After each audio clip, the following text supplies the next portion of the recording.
O Vasco odeia o seu torcedor e a cada dia a prova é mais cruel. O futebol ele apenas devolve aquilo que você entrega pra ele. Se for covardia, é impossível colher qualquer outra coisa. O empate a longo prazo, pensando na fase de grupos e levando em conta que apenas um avança para a próxima fase, era um enorme resultado. O Cruz Maltino estava há 5 anos fora de uma competição sul-americana, diante do melhor time do Peru que não perdeu ainda no campeonato nacional, jogando na altitude. A nível de comparação, na primeira rodada, o Vasco tinha o jogo mais difícil a fazer entre todos os brasileiros na estreia da competição. Porém, a gente pode ficar colocando todas as circunstâncias possíveis aqui. Eu posso dissertar por horas em relação à importância do empate no Peru, que nada irá apagar a frustração e até a revolta que todo vascaíno está sentindo agora com esse resultado. Era para ter sido a vitória mais importante da primeira fase da Sul-Americana, logo na primeira rodada, para decidirmos todo o restante dentro de São Januário. Porém, inacreditável como não podemos sorrir com o futebol.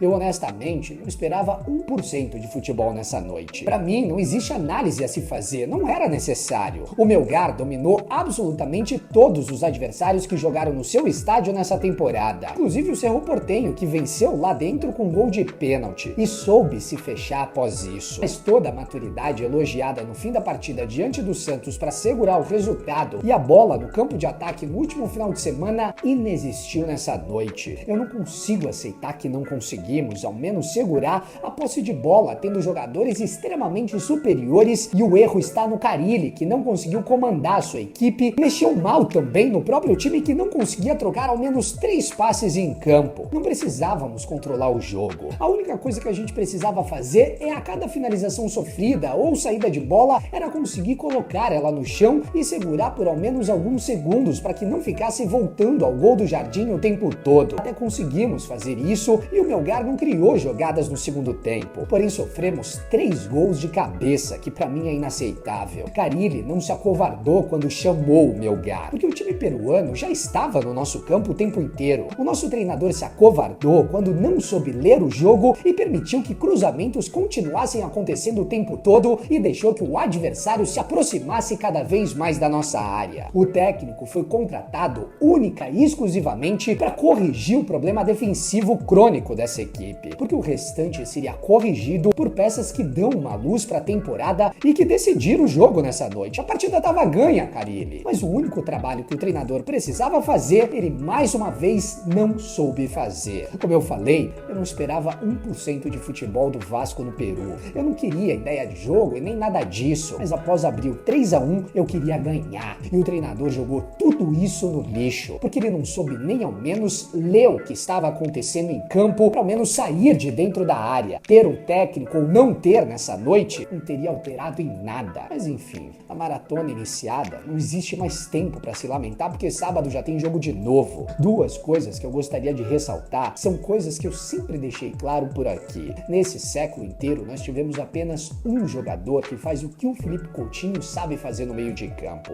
O Coutinho jovem na sua primeira passagem e o Coutinho mais velho nessa passagem. Ele pode não suprir a sua expectativa, que achou que viria o jogador do Liverpool pro Vasco, mas ninguém consegue pensar como ele no futebol brasileiro e basta ter um time que responda aos comandos dele para as coisas funcionarem pra gente. O campo mais uma vez mostrou isso e ele tinha decidido a partida. O problema dele nos últimos anos sempre foi físico, jamais técnico. Precisamos dele na nossa equipe e só temos um ponto também nessa noite porque ele trouxe do Peru. Porque na verdade o 3-1 já era um placar mentiroso que Coutinho e Verratti, o agora segundo maior artilheiro da história do Vasco, o segundo maior artilheiro estrangeiro, trouxeram de lá. Não desfaçam dos nossos protagonistas. Precisamos jogar juntos deles sempre, apesar de toda a frustração que o Vasco sempre carrega consigo nesses momentos.